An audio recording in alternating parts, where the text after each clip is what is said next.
This is Venugopal Reddy Dagumati. మాది Shri Guru Raghavendra contractors and builders అనే form. ఈరోజు ఈ వీడియో చేయటానికి ముఖ్య ఉద్దేశం, చాలామంది బిల్డింగ్ కట్టిన తర్వాత 3-4 ఇయర్స్ నుంచి, కొంతమందికి 10 సంవత్సరాల్లోనూ, కొంతమంది 15 సంవత్సరాల్లోనూ, కొంతమంది 20 సంవత్సరాలు దాటిన తర్వాత కూడా ఈ ప్రాబ్లం అనేది చాలామంది ఫేస్ చేస్తున్నారు. ఎందుకంటే మన కాలానుగుణంగా మనం 30-40 ఇయర్స్ బ్యాక్కి వెళ్తే ఎవరు కూడా G+1 బిల్డింగ్స్ ఉండేవి. ఈరోజు మల్టీ స్టోర్ బిల్డింగ్స్ అనేది కామన్ అయిపోయినాయి. అయితే ఈ మల్టీ స్టోర్ బిల్డింగ్ కడుతున్నప్పుడు మనం కాంక్రీట్కి సంబంధించిన ఫ్రేమ్వర్క్ అంటాం. దాన్ని మనం పర్ఫెక్ట్గా స్ట్రక్చరల్ ఇంజనీర్స్ తోటి ఎనలైజ్ చేసుకుంటాం, డిజైన్ చేపిస్తాం, ఇంప్లిమెంట్ చేస్తాం. అయితే ఈ మధ్యలో కట్టే గోడల విషయంలో చాలామంది సఫర్ అవుతున్నారు. ఎందుకంటే కట్టిన 4-5 ఇయర్స్ నుంచి కొంతమందికి వస్తే, కొంతమందికి 2 ఇయర్స్లోనే వస్తుంది, కొంతమంది 10 ఇయర్స్లో కూడా క్రాక్స్ రావటం. ఆ క్రాక్స్ కూడా కొన్ని బిల్డింగుల్లో జిగ్జాగ్ రావటం, కొన్ని బిల్డింగులకి 45 డిగ్రీస్ యాంగిల్లో క్రాక్స్ రావటం, కొన్ని బిల్డింగులకి ఇలా హారిజాంటల్ రావటం, కొంతమందికి ఇలా వర్టికల్ రావటం, కొంతమందికి 60 డిగ్రీస్లో క్రాక్స్ రావటం, ఇట్లా రకరకాలు జరుగుతున్నాయి. ఇక్కడ ఒక్కొక్క క్రాక్కి ఒక్కొక్క రకమైన ఫెయిల్యూర్ అనేది ఉంటుంది. ఇప్పుడు ఎగ్జాంపుల్ వర్టికల్ క్రాక్ తీసుకుంది అంటే దానికి ఒక రీజన్ ఉంటుంది. అట్లాగే హారిజాంటల్ క్రాక్ వచ్చింది అంటే దానికి ఒక రీజన్ ఉంటుంది. 45 డిగ్రీస్లో క్రాక్స్ వచ్చాయంటే దానికి ఒక రీజన్ ఉంటుంది. సో ఈ రీజన్ తెలియకుండా చాలామంది ఏం చేస్తున్నారంటే ఇంటర్నల్ వాల్స్కి వచ్చినప్పుడు ఏదో క్రాక్ ఫిల్లింగ్ పెట్టి పెయింట్ వేసుకుంటున్నారు. ఎక్స్టర్నల్ వాల్స్కి వచ్చినప్పుడు ఈ క్రాక్స్ సంబంధించింది ఏదో కొంతమంది ఆ క్రాక్స్ని ఏదో వైడెన్ చేసి దాంట్లో ఏదో ఫిల్లింగ్ కెమికల్స్ ఇన్సర్ట్ చేసి పైన టీప్ ప్లిట్స్ అని కొంతమంది బ్రష్ బాండ్ అని అనుకుంటారు, అలాంటి కోటింగ్స్ వేసి మేము ఏదో వాటర్ ప్రూఫింగ్ చేసాం సార్, మళ్ళీ ఏదో ఒక సీజన్ ఆగిద్ది. కొంతమంది అయితే చేసిన తర్వాతనే మళ్ళా కూడా ఆగలేదు. తర్వాత కొంతమంది ఇప్పటికంటే ప్రాబ్లం ఎక్కువైంది. తర్వాత కొంతమంది అయితే మేము కట్టిన ఈ ట్రీట్మెంట్ చేసిన ఒక 2-3 ఇయర్స్ తర్వాత ప్రాబ్లం వచ్చింది అని చెప్పడం జరుగుతుంది.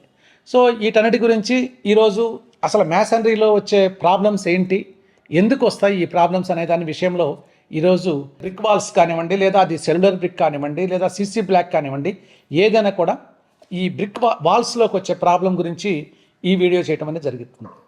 ఇక్కడ మనం గమనించాల్సింది ఏంటంటే ఇంటర్నల్ వాల్స్ కట్టినట్టు ఎక్స్టర్నల్ వాల్స్ ఎప్పుడు కూడా కట్టకూడదు. కారణం, ఎక్స్టర్నల్ వాల్స్కి వచ్చినప్పుడు మీకు విండ్ ప్రెషర్ అనేది ఒకటి యాడ్ అవుతుంది. గ్రౌండ్ ఫ్లోర్కి అయితే పెద్దగా ఉండదు, కానీ ఫస్ట్ ఫ్లోర్ నుంచి మనం కట్టే వాల్స్లో విండ్ ప్రెషర్ను కూడా మనం తీసుకోవాలి. ఎందుకంటే ఒకప్పుడు మనకి మ్యాక్సిమం బిల్డింగ్ కాలం టు కాలము ఒక 3.5 మీటరు 4 మీటర్ కంటే ఎక్కువ స్పేస్ ఇచ్చేవాళ్ళు కాదు. అంటే 12 అడుగుల నుంచి 15 అడుగుల లోపు ఉండేది. ఈరోజు ఒక్కొక్క కాలం టు కాలము 26 మీటర్స్ 9 మీటర్స్ కూడా మీకు గ్యాప్ ఉంటుంది. ఇక్కడ మనం గమనించాల్సింది ఏంటంటే ఎప్పుడైతే ఈ విధంగా కాంక్రీట్కి వర్టికల్గా ఉన్న కాలము మధ్యలో మనం ప్యానల్ వాల్ కడుతున్నప్పుడు మనం జనరల్గా ఏం చేస్తున్నాం, వాల్ థిక్నెస్ ఇప్పుడు మ్యాక్సిమం వాడితే 9 ఇంచెస్, లేదంటే 6 ఇంచెస్, లేదంటే 4 ఇంచెస్. అంతేగాని మనకి ఓల్డ్ డేస్ లాగా 14 ఇంచెస్ 18 ఇంచెస్ బ్రిక్ వాల్స్ ఎవరు కట్టడం లేదు. కారణం, మనకి కాస్ట్ వైజ్గా, రెండోది మనకి ఫ్రేమ్ స్ట్రక్చర్ డెవలప్ అయిన తర్వాత ఈ వాల్ థిక్నెస్ అనేది మినిమైజ్ అయింది. దానివల్ల మనం ఎప్పుడైతే కాలం టు కాలం స్పేస్ పెరుగుతుందో దానికి తగ్గట్టు ఈ బ్రిక్ మ్యాసనరీలో చాలా ప్రికాషన్స్ తీసుకోవాలి. అయితే ప్రస్తుత భవన నిర్మాతలు ఎవరు కూడా ఇలాంటి ఎక్కువగా ఇంపార్టెన్స్ ఇవ్వకుండా మామూలుగా బ్రిక్ వర్క్ కట్టేస్తున్నారు, తర్వాత ప్రాబ్లం వచ్చింది అంటున్నారు. ఇక్కడ మనం గమనించాల్సింది, కాలం టు కాలం స్పేస్ పెరిగే కొందికి, అలాగే విండ్ ప్రెజర్ యాడ్ అయ్యే కొంది మనము ఎక్స్టర్నల్గా కట్టే వాల్స్లో అడిషనల్ స్ట్రెంథింగ్ సిస్టమ్స్ అని తీసుకోవాలి. అవి చాలామంది అనుకుంటారు ఏదో లింటల్ బాండ్స్ వేస్తే సరిపోతుందని చెప్పి చాలామంది బాండ్స్ కూడా వేశారు. అవేమీ సరిపోవు. అలాగే కాలం టు బ్రిక్కి జాయింటింగ్ ఉంటుంది. ఎందుకంటే కాలం అనేది కాంక్రీట్, బ్రిక్ అనేది బ్రిక్ మ్యాసనరీ. ఈ రెండింటికి మధ్యలో టైం బాండ్ ఉంటుంది, రెండోది యాంటీ బాండింగ్ ఉంటుంది. అంటే కంపారిటివ్ స్ట్రెంత్ అదొక రకం ఉంటుంది, ఇదొక రకం ఉంటుంది. సో 2 రకాల యాంటీ బాండింగ్లు అవుతున్నాయి. ఎప్పుడైతే యాంటీ బాండింగ్లు వచ్చాయో అక్కడ కంపల్సరిగా ఈ లెంత్ పెరిగే కొందికి అక్కడ మ్యాసనరీలో ఈ విండ్ ప్రెషర్ వలన లాంగ్ రన్లో ఈ వాల్ మీద కొంత డిఫ్లెక్షన్ పడ్డప్పుడు అక్కడ క్రాక్ తీస్తుంది. అలాగే కొన్ని బిల్డింగ్లకు వచ్చినప్పుడు ఈ రూఫ్ బీమ్ కింద క్రాక్ వస్తుంది. దానికి మనం చాలామంది ఏమనుకుంటారంటే ఈ కడుతూ ఉన్నప్పుడు ఏదో పైన జాయింట్ సరిగా గ్రౌట్ చేయలేదని దానివల్ల ఈ ప్రాబ్లం వచ్చిందని చాలామంది అంటుంటారు. ఓకే, అది మేము యాక్సెప్ట్ చేస్తాము. అయితే అది కాదు. టెక్నికల్గా ఎప్పుడైతే మనము వాల్స్ అనేది 12 మీటర్స్ దాటేకుంది, మనకి అడిషనల్ బేరింగ్ సిస్టమ్ అని ఒక సిస్టమ్ తీసుకోవాలి. అంటే ఏంటంటే అది ఈ కాలమ్స్లో నుంచి కొన్ని ప్రొజెక్షన్స్ తీసుకొని కంపల్సరీగా జాయింట్ పిన్స్ అనేది ఎక్కించుకోవాలి. అలా లేకపోతే లాంగ్ రన్లో ప్రాబ్లమ్స్ వస్తాయి. సో అందువలన మీకు ఈ సపోజ్ కట్టిన బిల్డింగ్ కూడా అలాంటి సిస్టమ్స్ అనేది మనం ఇంప్లిమెంట్ చేసుకోవాలి. అలాగే విండ్ ప్రెజర్ ఎంత ఉంది, ఆ మ్యాసనరీ ఎంత డెన్సిటీ ఉంది, వైబ్రేషన్ ఏమైనా వస్తుందా, ఇలాంటివన్నీ ఎనలైజ్ చేయడానికి కంప్లీట్ అడ్వాన్స్ టెక్నాలజీ ఉంది. అట్లాగే ఇంటర్నల్ వాల్స్లో మధ్యలో ఉండే ఈ డోర్ సిల్స్ అయితేమి, విండో కోసం వేసిన లైన్ పైన ఉన్న లింటిల్ బాండ్స్ అవి ఎంతవరకు విత్స్టాండ్ అవుతున్నాయి, వాటి వలన ఏమైనా 45 to 60 degrees యాంగిల్లో క్రాక్స్ వస్తున్నాయా. అలాగే ఎక్స్టర్నల్కి వచ్చినప్పుడు జిగ్జాగ్ క్రాక్స్ అనేది వస్తాయి. ఈ జిగ్జాగ్స్ క్రాక్స్ అనేది ఇది ప్లాస్టింగ్లో వచ్చిన క్రాక్సా, లేకపోతే మనకి మ్యాసనరీ డిఫ్లెక్షన్ వలన వచ్చిన క్రాక్సా అనేది ఎనలైజ్ చేయడానికి చాలా రకాల స్కానర్స్ వచ్చినాయి. తర్వాత మీకు ఏ కండిషన్లో ఉన్నా కూడా ఇది ప్రాబ్లం రావడానికి రీజన్ అనేది అంటే అది విండ్ ప్రెజర్ వల్ల వచ్చిందా, క్వాలిటీ ఆఫ్ మెటీరియల్ వలన వచ్చిందా, వర్క్మ్యాన్షిప్ వలన వచ్చిందా, జాయింటింగ్ వలన వచ్చిందా అనేదాన్ని కూడా మన అడ్వాన్స్ టెక్నాలజీ ప్రకారం మనం చేసుకోవచ్చు. మళ్ళా ఈ ప్రాబ్లం రాకుండా కూడా మనం రిపీట్ చేసుకోవచ్చు. జనరల్గా ఇలాంటి వాటికి ఏం చేస్తారంటే ఏదో గ్రౌట్ చేశామని, లేదా అవుట్ సైడ్ ఏదో క్రాక్ ఫిల్లింగ్ చేశారని, లేదా టీప్ క్రిట్స్ బ్రష్ బాండ్స్ అప్లై చేశారని చాలామంది చెప్తుంటారు. అయితే అసలు ముందు మెయిన్ ఉన్న మైక్రో లెవెల్ ప్రాబ్లమ్ను అంటే ఎనలైజ్ చేయకుండా మనం ఇలాంటి ట్రీట్మెంట్స్ చేస్తే తాత్కాలికంగా ఆగుతుందేమో. అదే విండ్ ప్రెజర్ ఉన్న కాడ విత్-ఇన్ 1 yearలోనే వచ్చేస్తుంది. అదే విండ్ ప్రెజర్ లేని దగ్గర ఒక ఏదైనా ఉంటే స్పాన్ కొంచెం ఒక 1 or 2 years అనేది పెరుగుతుంది తప్ప. ఎందుకంటే ఇక్కడ ఉన్న ప్రాబ్లమ్ని మనం ఎనలైజ్ చేయకుండా మనము పైన ఒక కోట్స్ ద్వారానో ఏదో చేస్తే పర్ఫెక్ట్గా చేయాల్సిన విధానం కాకుండా వేరే వ్యూలోకి మనము వెళ్తున్నాము. దానివలన ఈరోజు మీకు ఆ వాల్కి బేస్ అయిన కప్బోర్డ్స్ నుంచి స్వెట్టింగ్ రావటం, కొన్ని ఫంగస్ ఫామ్ అవటం, మనం డోర్ క్లోజ్ చేసి ఒక 3-4 days ఏదైనా బయటకు వెళ్తే మళ్ళీ రూమ్లోకి వచ్చినప్పుడు ఒక ఇరిటేటెడ్ స్మెల్ రావటం, ఇవన్నీ కూడా మనం గమనిస్తున్నాం. ఇవన్నిటికీ రీజన్ ఏంటంటే ఎప్పుడైతే మీకు ఎక్స్టర్నల్ వాల్స్ అనేది దాని సరైన స్ట్రెంగ్త్ లేనప్పుడు ఇవి ప్రాబ్లమ్స్ కామన్గా వస్తాయి. దీన్ని ఎలా చేస్తే అడిషనల్ స్ట్రెంగ్త్ పెరుగుతుందో అనేది మీరు ఎనలైజ్ చేసుకున్న వాళ్ళు చేసి R&D వింగ్ ఉన్న వాళ్ళకి, రీసెర్చ్ వింగ్ ఉన్న వాళ్ళ ద్వారానే వెళ్తే తప్ప ఆర్డినరీగా మీరు చేసినా కూడా ఆ ప్రాబ్లం అనేది మీకు ఆగదు. అందువలన మీకు ఈ వీడియో చేయడం ముఖ్య ఉద్దేశం ఏంటంటే మ్యాసనరీలో మీకు ఎలాంటి క్రాక్స్ వచ్చినా దానికి ఒక రీజన్ ఉంటుంది, ఎలాంటి డాంప్నెస్ ఉన్నా కూడా దానికి ఒక రీజన్ ఉంటుంది. రీజన్ తెలియకుండా మనము పైన కోట్స్ వేస్తే అది టెంపరీగానే ఆగుతుంది తప్ప మళ్ళా అది ఆగదనే ఉద్దేశంతో ఈ వీడియో చేయటం జరుగుతుంది. ఇంకా ఈ వీడియోకి సంబంధించిన కొంత మేము డ్రాయింగ్ ద్వారా మేము ఎక్స్ప్లెయిన్ చేస్తాము. ఈరోజు మనం ఈ బ్రిక్ మ్యాసనరీలో వచ్చే ప్రాబ్లమ్స్ని జనరల్గా ఫ్లోర్ వైజ్గా చూస్తే, అంటే ఒక గ్రౌండ్ ఫ్లోర్ అనేది జస్ట్ రఫ్గా జనరల్గా ఇలా ఉండదని కాదు, బిల్డింగు రకరకాల ప్లాన్స్ ఉంటాయి. ఏ ప్లాన్స్ ఉన్నా కూడా ఒక గ్రౌండ్ ఫ్లోర్, ఫస్ట్ ఫ్లోర్, ఒక టెర్రస్ అని ఒక జస్ట్ ఒక ఐడియా కోసం ఈ ప్లాన్ తీసుకున్నాం. దీన్ని సెక్షన్లో తీసుకుంటే మనకి ఇప్పుడు ఈ బ్లాకింగ్ అంతా కూడా ఒక ఏదో స్లాబ్ అనుకుందాం. తర్వాత ఇది కూడా స్లాబ్, ఇక్కడ స్లాబ్ ఉంది. దీంట్లో మనం అప్రాక్సిమేట్లీ ఇది 10 feet నుంచి 12 feet వరకు ఈ సూపర్ స్ట్రక్చర్ హైట్ అనేది మనం నిర్ణయిస్తాం.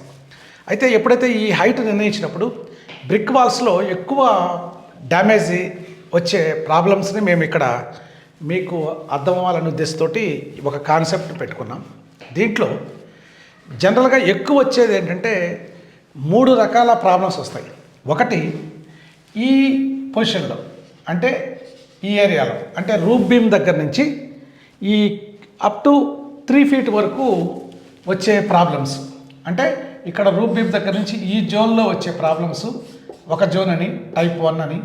అట్లాగే ఫ్లోరింగ్ నుంచి ఒక 1 feet వరకు వచ్చే ప్రాబ్లమ్స్ని కొన్ని బిల్డింగ్లో రేర్గా ఉంటుంది. ఎందుకంటే ఎలివేషన్స్, బే వాల్స్ ఉన్నప్పుడు మాత్రమే 2 feet వరకు స్ప్రెడ్ అవుతాయి, కానీ ఎక్కువ పర్సంటేజ్ మనకి ఇక్కడ 1 feet వరకే ఉంటుంది. సో ఇది టైప్ 2 అని. అట్లాగే ఒక వాల్లో మిడిల్లో వస్తాయి, అంటే లెంటిల్ లెవెల్ కంటే కింద, అలాగే లెంటిల్ లెవెల్ దగ్గర నుంచి అలాగే అప్ టు 2 feet 3 feet వరకు వచ్చిన దాన్ని ఇక్కడ మధ్యలో వచ్చేదాన్ని టైప్ 3 అని ఇలా 3 రకాలుగా బ్రిక్ మ్యాసనరీ ఎక్స్టర్నల్ వాల్స్లో చాలా ఎక్కువ ఉంటుంది. అంటే దీంతోపాటు జిగ్జాగ్ క్రాక్స్ రావటం, అట్లాగే ఎలివేషన్లో డబుల్ వాల్ తీసుకున్నప్పుడు వచ్చే ప్రాబ్లమ్స్, అట్లాగే మీకు ఈ రూఫ్ బీమ్కిను ప్లస్ బ్రిక్ వాల్కి వచ్చే ప్రాబ్లమ్స్, అట్లాగే ఈ స్లాబ్కి ఈ చివర ఎడ్జ్ మీదకి వచ్చే ఎండ్ వాల్ సిస్టమ్స్ ఇవన్నీ ఉంటాయి. అయితే మేజర్ కంప్లైంట్స్ ఇవి రావడానికి రీజన్ ఏంటంటే మీరు గ్రౌండ్ ఫ్లోర్ వరకు ప్రాబ్లం లేదు, కానీ ఫ్లోర్లు వెళ్ళే కొద్దికి మనకి విండ్ ప్రెషర్ అనేది ఒకటి ఎక్కువగా ఉంటుంది. జనరల్గా విండ్ ప్రెషర్ ఏంటంటే మనకి ఇలా తగులుతున్నప్పుడు ఆ విండ్ ఈ వాల్స్ని వచ్చి స్ట్రిక్ చేస్తుంది. ఎప్పుడైతే ఈ వాల్స్ని వచ్చి తగిలిందో ఇక్కడ మీకు ఈ వాల్ మీద జరిగే వైబ్రేషన్ని ఇక్కడ మీకు ఈ క్రాక్స్ ఇస్తాయి. అందుకనే ఈ టైప్ 1 ప్రాబ్లమ్స్ అనేది ఎక్కువగా 90% విండ్ ప్రెషర్ వల్లనే వస్తుంది. దీనికి రెమెడీ మనకి కన్స్ట్రక్షన్లో చాలా రకాల సిస్టమ్స్ ఉన్నాయి. ఈ జాయింటింగ్ దగ్గర ఫ్లాష్ బ్యాండ్ సిస్టమ్స్ అని, అట్లాగే బ్రిక్ టు కాలంకి బాండింగ్ సిస్టమ్స్ అని కొన్ని రకాల సిస్టమ్స్ ద్వారా చేసుకోవాలి. అలా చేయనప్పుడు ఈ ప్రాబ్లం ఎక్కువ వస్తుంది. ఇక్కడ మేజర్గా వర్క్మెన్షిప్ అనేది 10% మాత్రమే ఉంటుంది. 90% విండ్ ప్రెషర్ వలన మీకు సరైన డిజైన్ తీసుకోకపోయినా, ఇంటర్నల్గా లిటిల్ బాండ్స్ కానీ మధ్యలో వేసే బాండ్స్ కానీ లేకపోయినా కూడా ఇక్కడ ఈ ప్రాబ్లం ఉంటుంది. అయితే చాలామంది ఓనర్స్ ఏం చేస్తారంటే ఈ టైప్ 1కి మేము 4 inches వాల్స్ కట్టామండి అందువల్ల వచ్చింది ఈ ప్రాబ్లం అంటారు. కాదు, ఇక్కడ 9 inches కట్టినా 4 inches కట్టినా 6 inches కట్టినా కూడా ఈ టైప్ 1 ప్రాబ్లం అనేది చాలామందికి రావడానికి మెయిన్ రీజన్ మీకు విండ్ ప్రెషర్. సో మీకు పక్కనే ఒక 6 to 7 metersలోనే ఒక బిల్డింగ్ ఉందనుకోండి, అది కూడా మీకంటే మల్టీ స్టోర్డ్ ఉన్నప్పుడు అలాంటప్పుడు ఇలాంటి ప్రాబ్లమ్స్ ఉండవు. అదే మీకు 30 meters దాటి కానీ వేరే బిల్డింగ్ ఉంటే మీకు మాత్రం ఈ ప్రాబ్లమ్స్ చాలా ఎక్కువగా ఉంటుంది. ఇది టైప్ 1. అలాగే టైప్ 2 ప్రాబ్లమ్స్ ఏంటంటే కింద నుంచి మీకు ఈ 1 feet వరకు వచ్చే ప్రాబ్లమ్ని టైప్ 2 ప్రాబ్లం అంటాం. ఈ టైప్ 2 ప్రాబ్లం అనేది ఎందుకు వస్తుందంటే జనరల్గా ఫ్లోరింగ్ అనేది కొంత లెవెల్ మాయిశ్చర్ ఉన్నప్పుడు ఈ ఫ్లోర్ మాయిశ్చర్ వల్ల మీకు ఇది వీళ్ళు తీసుకునే వెట్నెస్ని బట్టి ఈ టైప్ 1 ప్రాబ్లం ఉంటుంది. అయితే చాలా బిల్డింగ్లో మీరు గమనించుంటారు, ఇటువైపు రూమ్ ఉంటుంది, ఇటువైపు రూమ్ ఉంటుంది, మధ్యలో గోడ 1 feet వరకు డాంప్నెస్ వస్తుంది. ఇది చాలామంది ఏమనుకుంటారంటే ఇక్కడ సరౌండింగ్స్లో ఎక్కడ వాష్రూమ్స్ కానీ ఏం లేవు కదా, పోనీ వాష్రూమ్ ఒక సైడ్ ఉందంటే ఏదో ఒక రీజన్ కనిపిస్తుంది, అంటే ఆ వాష్రూమ్ వలన వచ్చింది కదా అని. అయితే ఇక్కడ వాష్రూమ్స్ లేకుండా 2 పక్కల బెడ్రూమ్ ఉన్నా లేదా ఒక పక్క హాలు బెడ్రూమ్ ఉన్నా ఇట్లా 2 కూడా డ్రై ప్లేస్లో ఉంటే కూడా ఈ మధ్యలో ఎందుకు వస్తుంది అనేదాన్ని చాలామందికి పాపం చాలా ఇబ్బంది పడుతూ ఉంటారు. ఇది కావడానికి రీజన్ ఏంటంటే ఇప్పుడు మీకు మనకి అవుట్ సైడ్ కానీ లేదా టోటల్ మన బిల్డింగ్లో మనం ఎక్కడన్నా ఫ్లోరింగ్ కంటే ఒక 1 feet కానీ మనం హైట్ బెడ్ వేసినప్పుడు, అంటే అది విండోస్ వలన వచ్చిన మనకి బెడ్ అయితే కానివ్వండి లేదా టాయిలెట్స్ పైకి వచ్చి మీకు బెడ్ అయితే కానివ్వండి, ఏది ఉన్నా కూడా ఎందుకంటే వాటర్ గ్రావిటీ ఎప్పుడు కూడా 0 level మెయింటైన్ అవుతుంది. ఎప్పుడైతే 0 level మెయింటైన్ అవుతుందో, ఇప్పుడు సపోజ్ ఇప్పుడు ఈ ఏరియాలో ఒక ఇక్కడ ఇన్ఫ్లో పాయింట్ అనేది ఉంది అనుకుందాం, రఫ్లీ ఈ 1 feet డిస్టెన్స్ హైట్లో మీకు ఏమవుతుందంటే ఈ చెమ్మ ఇలా స్ప్రెడ్ అయ్యి అందులో మీకు కొంత దూరం స్ప్రెడ్ అయ్యే లోపల మనం ఈ మాపింగ్ వలన ఎప్పుడు కూడా ఇది తడి ఉంటుంది కింద ఉన్న బెడ్. ఇది మీకు యాక్చువల్లీ మన ఫ్లోరింగ్ అనేది మనకు 4 to 5 inches కంటే ఎక్కువ ఉండదు. అయినా ఇక్కడ మీకు ఏమవుతుందంటే ఈ బెడ్ అనేది ఇక్కడ గ్రావిటీ పైకి 1 feet ఉంది కాబట్టి ఇక్కడ కూడా మీకు ఆ 1 feet లెవెల్ వరకు వస్తుంది. ఇలా తీసుకుంటుంది, ఇలా స్ప్రెడ్ అవుతుంది కింద, మళ్ళీ ఇలా పైకి పెరుగుతుంది, మళ్ళీ ఇక్కడ కంటే ఇలా వచ్చేసి మళ్ళీ ఇలా పైకి పెరుగుతూ ఉంటుంది. సో ఇలా ఈ విధంగా పైకి పెరుగుతూ ఉంటుంది. అంటే ఇక్కడ మీకు ఎంతైతే ఇన్ఫ్లో లెవెల్ ఉందో ఆ ఇన్ఫ్లో లెవెల్కి ఈక్వల్గానే ఉంటుంది. ఎందువల్లంటే ప్రతి బిల్డింగ్ మనం అనలైజ్ చేసుకుంటే ఒక 0 level మెయింటైన్ అవుతుంది. ఎందుకని? గ్రావిటీ 0 level వాటర్ ఉంటుంది కదా, వాటర్కి ఎప్పుడు 0 level గ్రావిటీ ఉంటుంది కాబట్టి ఈ ప్రాబ్లం అనేది వస్తుంది. అయితే పాపం చాలామంది తెలియక దీనికి ఏదో డాంప్నెస్ వచ్చింది అంటే ఏదో రకరకాలుగా బెటర్ జోన్స్లోకి ఆ రీజన్ చూస్తారు. అది కాదు, దానికి ఎయిర్ వెంటింగ్ సిస్టమ్ ద్వారా చాలా పర్ఫెక్ట్ ట్రీట్మెంట్ ఉంది, చాలా అడ్వాన్స్ ట్రీట్మెంట్ ఉంది. మూడో ప్రాబ్లం ఇక్కడ ఈ మూడో ప్రాబ్లం ఏంటంటే విండో మధ్యలో వచ్చే ప్రాబ్లం. అంటే ఇటు కింద లెవెల్ కాకుండా పై లెవెల్ కాకుండా ఇక్కడ లెంటిల్ దగ్గర నుంచి వచ్చే మీకు ఈ క్రాక్స్ రావటం, లేదంటే అక్కడ గోడల దగ్గర చెమ్మలు రావటం, ఇది మాత్రం ప్యూర్లీ వర్క్మెన్షిప్ వలన వస్తుంది. అంటే ఇక్కడ మీకు 90% కాదు కానీ 80% వర్క్మెన్షిప్ ఉంటుంది. ఇక్కడ మీకు 20% అనేది క్వాలిటీ ఆఫ్ మెటీరియల్ని బట్టి వస్తుంది. అంటే ఎందుకు నేను వర్క్మెన్షిప్ మీదకి వెళ్ళానంటే జనరల్గా ఈ సెంటర్ లెవెల్లోనే మనకు లింటిల్ కంటే ఈ లెవెల్లోనే రకరకాల ఎలిమెంట్స్ ఉంటాయి. అంటే విండోస్ ఉండొచ్చు, లేదంటే మీకు బేవాల్స్ రావచ్చు, ఎలివేషన్స్ ఉండొచ్చు, ఇలాంటివన్నీ ఉంటాయి. ఇక్కడ మీరు వాడు జాయింటింగ్ అని సరిగా చేయకపోతే ఇక్కడ ఈ ప్రాబ్లమ్స్ అనేది చాలా కామన్గా వస్తుంది. అందువల్ల ఇక్కడ వర్క్మెన్షిప్ వలన 80% ఉంటుంది. 20% అనేది మనం తీసుకున్న మెటీరియల్, అంటే పీవీసీ ఉందనుకోండి, సిపివిసి ఉందనుకోండి, వుడ్ ఉందనుకోండి, అక్కడ తీసుకోవాల్సిన సిస్టమ్ దగ్గర ఈ 20% అనేది ఉంటుంది. సో దీనికి మనం ఒకసారి సైట్ ఇన్స్పెక్షన్ చేస్తే దీంట్లో ఉండే ప్రాబ్లమ్ని ఎందువల్ల జరిగిందని వచ్చు. అయితే కొన్ని బిల్డింగ్స్లో రేర్గా ఈ లింటిల్ బాండ్ అనేవి ఉంటాయి. అంటే లిటిల్ పైన వేస్తారు, కొంతమంది సన్షేడ్స్ వేస్తారు, కొన్ని దిక్కల లిటిల్ బాండ్స్ అనేది ఉంటాయి. ఈ బాండ్స్ కొన్ని ఫెయిల్ అవుతాయి. కారణం ఏంటంటే సపోజ్ ఇప్పుడు మనం బిల్డింగ్లో ఉండే 3 feet ఉన్న విండోకి 6 feet ఉన్న విండోకి కూడా ఒకే సైజు లింటిల్ బాండ్ వేస్తారు చాలామంది. దానివల్ల ఏమవుతుందంటే ఇక్కడ డిఫ్లెక్షన్ స్టార్ట్ అవుతుంది. అవి జనరల్గా 45 to 60 degrees యాంగిల్లో క్రాక్స్ వచ్చింది అంటే, అది కూడా 2 సైడ్లు వచ్చిందంటే ఈ లింటిల్ బాండ్ వీక్ అయినట్టు లెక్క. సో దీనికి మనము మేము ఇన్వెస్టిగేషన్ చేసినప్పుడు ఆ మెయిన్ ఆ వాల్ ఎంత వెడల్పు ఉంది, ఆ వెడల్పులో మీకు ఎంత థిక్నెస్ వాల్ వేసినా కూడా ఎందుకు ఇది వచ్చింది అనేదానికి ఆ లింటిల్ బాండ్ పైన బేర్ చేయటం లేదా, లేకపోతే జాయింట్స్ ఏమైనా ప్రాబ్లం అయినాయా, ఇలాంటి వాటిని మనం తీసుకోవచ్చు. ఈ లింటిల్ క్రాక్స్ అనేది మనకు ఉన్నప్పుడు దాన్ని మనం ఇన్స్పెక్షన్ చేస్తే పర్ఫెక్ట్గా ఎనలైజ్ అవుతుంది. అందువలన ఈ బ్రిక్లో మేసనరీకి సంబంధించిన ప్రాబ్లమ్స్, అది ఏ బ్రిక్ అంటే ఏ బ్రిక్ అయినా కానివ్వండి, అది సిసి బ్లాక్స్ కావచ్చు, మీకు ఫ్లై యాష్ కావచ్చు, లేదా సెల్యులర్ కావచ్చు, లేదంటే కంట్రీ బ్రిక్ కావచ్చు, ఏ మేసనరీ తీసుకున్నా ఈ 3 రకాల ప్రాబ్లమ్స్ని 3 రకాల సిస్టమ్స్ వలన ఫెయిల్ అవుతాయి. అవి కేవలం ఇక్కడ వచ్చి వర్క్మెన్షిప్ వలన అనుకున్నా కరెక్ట్ కాదు, ఇక్కడికి వచ్చేసి మన మెటీరియల్ క్వాలిటీ వైజ్గా కాదు, ఒక్కొక్క దానికి ఒక్కొక్క రీజన్ అనేది ఉంటుంది. అంటే ఈ ఫ్లోర్లో ఈ లెవెల్లో వచ్చిందంటే అది రీజన్ వేరు. అదే ఇదే ఫ్లోర్ 3rd floorలో ఈ సెంటర్లో లీక్ అయిందంటే ఇది ఇక్కడున్న కాన్సెప్ట్ type 3 వలన ఫెయిల్ అయినట్టు. అదే ఇక్కడ బిల్డింగ్లో ఈ లెవెల్లో వచ్చిందంటే type 2 వలన ఫెయిల్ అయినట్టు. అదే ఇక్కడ మాత్రం ఈ లెవెల్లో వస్తే మాత్రం అంటే మనకి type 1 కింద ప్రాబ్లం ఉన్నట్టు. అంటే రూఫ్ నుంచి 3 feetలో ఒక ప్రాబ్లం, 4 feet to 8 feet వరకు వస్తే ఒక ప్రాబ్లం, కింద గ్రౌండ్ టు 2 feet వస్తే ఒక ప్రాబ్లం. అలా 3 రకాల ప్రాబ్లమ్స్ వల్ల మేము ఇన్వెస్టిగేషన్ జరుగుతుంది. సో మీరు ఏదన్నా ప్రాబ్లం అయితే మా నెంబర్స్ ఉన్నాయి, ఆ నెంబర్స్కి మీరు కాంటాక్ట్ చేస్తే మీకు దానికి విండ్ ప్రెజర్ ఎంత వస్తుంది, ఎంత ఎనలైజ్ చేసుకోవచ్చు, ఆ సిస్టమ్స్ అన్నీ మేము మీకు ఎనలైజ్ చేసి ఆ సిస్టమ్స్ అన్నీ మేము ఇంప్లిమెంట్ చేస్తాం. అలాగే type 1 వచ్చిందా, type 2 వచ్చిందా, type 3 వలన వచ్చిందా అనేది కూడా మీకు ఎనలైజ్ చేసి పర్ఫెక్ట్ స్పెసిఫికేషన్ ఇవ్వస్తుంది. ధన్యవాదాలు.